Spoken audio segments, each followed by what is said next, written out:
Hello guys. आज हम लोग करने वाले हैं स्टोरी द डिवोटेड फ्रेंड, जो लिखी गई है बाय ऑस्कर वाइल्ड। ये स्टोरी स्टार्ट होती है 3 जनों से। स्टोरी में ये 3 जने होते हैं, एक लिनेट मतलब एक बर्ड, एक डक और एक वाटर रैट। ये तीनों एक रिवर के पास इकट्ठा होकर आपस में बैठे होते हैं, और जब ये लोग आपस में बात कर रहे होते हैं तो वाटर रैट बीच में बोलता है, nothing in the world is more important than the devoted friend. इसका मतलब कि इस दुनिया में सबसे इम्पोर्टेंट चीज़ एक सच्चा और अच्छा दोस्त है।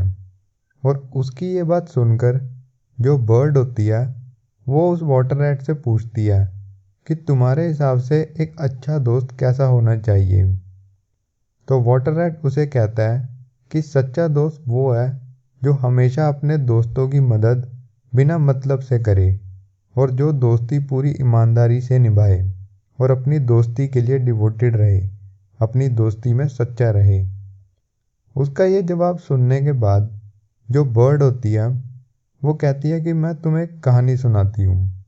बर्ड कहती है कि ये कहानी है 2 दोस्तों की, जिनमें से एक का नाम था मिलर और दूसरे का नाम था हंस।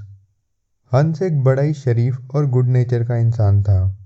हंस का अपना एक गार्डन था जहाँ पर वो फ्रूट्स और फूल वगैरह लगाया करता था। हंस के बहुत सारे दोस्त थे, लेकिन उसका सबसे अच्छा दोस्त था मिलर, और मिलर भी हंस को अपना अच्छा दोस्त मानता था। लेकिन असल में मिलर बड़ा ही अमीर और सेल्फिश किस्म का इंसान था।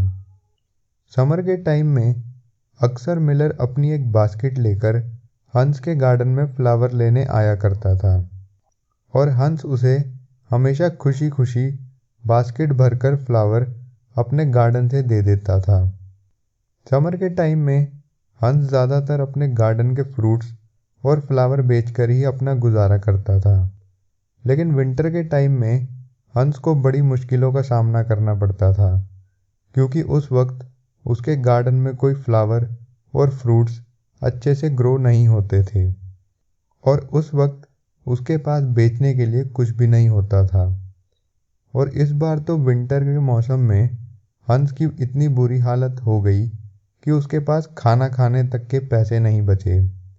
लेकिन उसका बेस्ट फ्रेंड मिलर उसकी इस बात में हेल्प करने नहीं आया, क्योंकि वो मतलबी था।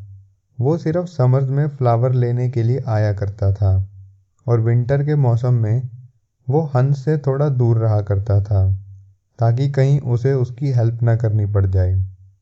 तो विंटर्स में अपना गुजारा करने के लिए हंस अपना व्हील बैरो बेच देता है। व्हील बैरो मतलब वो गाड़ी जिस पर वो अपने फ्लावर और फ्रूट्स रखकर बेचा करता था, ताकि वो अपना गुजारा आराम से विंटर्स में कर सके। कुछ टाइम बाद विंटर के बाद फिर समर आ जाती है, तो मिलर फिर से हंस से मिलने के लिए आ जाता है, और उसके हाथ में इस बार भी बड़ी सी बास्केट होती है, जिसमें वो अक्सर फ्लावर लेने के लिए हंस के पास आया करता था। हंस मिलर को अपने हाल के बारे में बताता है कि विंटर में मेरा गुजारा करना बड़ा मुश्किल हो गया था।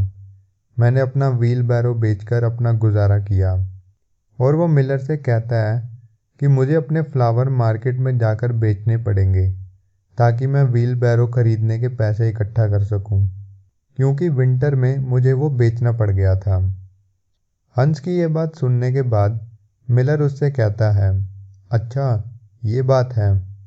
वो हंस से कहता है, फिर तुम एक काम करो, तुम मेरा व्हील बैरो ले जाओ। वो ज़्यादा अच्छी कंडीशन में तो नहीं है, लेकिन उससे तुम्हारा काम चल जाएगा, और मैं अपने लिए एक नया व्हील बैरो ले लूँगा। उसकी ये बात सुनकर हंस थोड़ा खुश हो जाता है कि ये मेरा कितना अच्छा दोस्त है, ये मेरे बुरे वक्त में मदद कर रहा है। लेकिन मिलर तो एक नंबर का मतलबी था। मिलर हंस से कहता है कि मैं तुम्हें अपना व्हील बैरो दे दूँगा, लेकिन उसके बदले में तुम्हें मेरे कुछ काम करने पड़ेंगे। और वो हंस को 3-4 काम बताकर वहाँ से चला जाता है। वो हंस से कहता है कि तुम्हारे घर पर जो वुडन प्लैंक पड़ा है, जो लकड़ी का टुकड़ा पड़ा है, वो तुम मुझे दे देना। दूसरा काम वो उसे कहता है कि मैं जो फूल की बास्केट तुम्हारे पास लेकर आया हूँ, तुम इसको पूरा का पूरा फूलों से भर दो।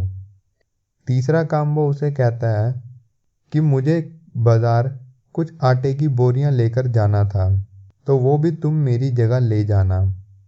और चौथा काम वो बोलता है कि मेरे घर की जो छत है वो थोड़ी सी ख़राब है, तुम्हें टाइम मिले तो उसे भी जाकर रिपेयर कर देना।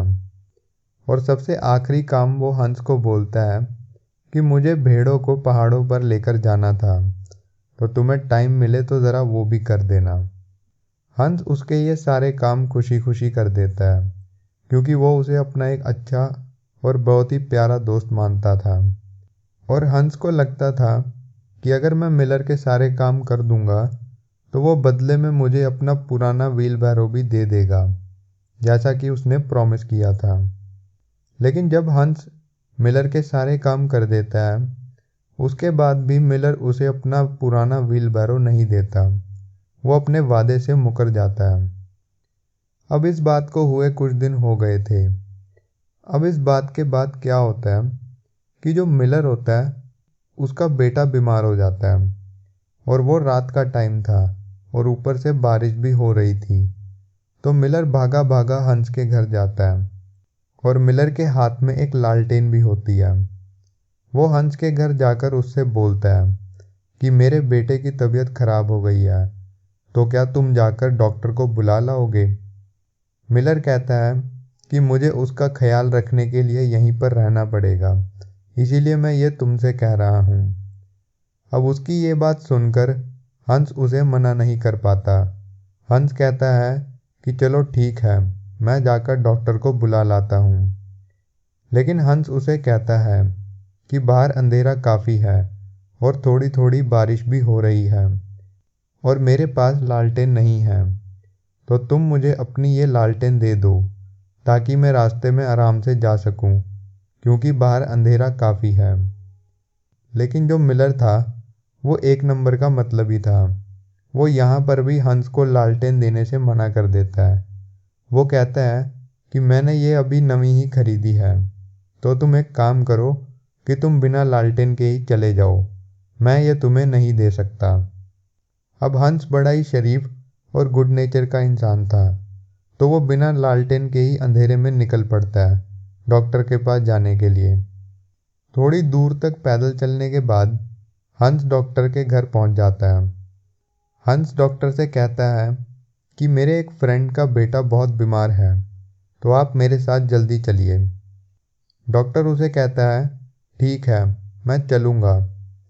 लेकिन वो जो डॉक्टर होता है वो एक घोड़े पर बैठकर जाने लगता है, और हंस उस डॉक्टर के घोड़े के पीछे पीछे चल रहा होता है।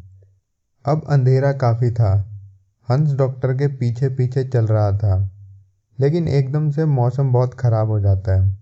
बारिश बहुत तेज़ी से होने लगती है, और हंस अचानक से चलते चलते एक पॉन्ड में गिर जाता है, और उसी पॉन्ड में डूबकर उसकी डेथ हो जाती है।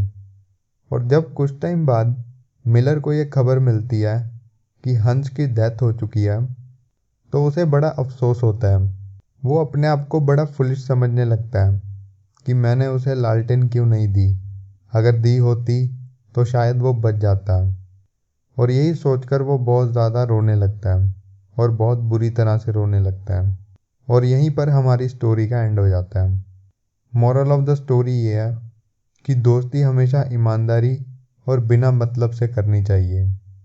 सो ये थी हमारी वीडियो देखने के लिए थैंक यू। वीडियो अच्छी लगे तो चैनल को लाइक शेयर एंड सब्सक्राइब ज़रूर करें।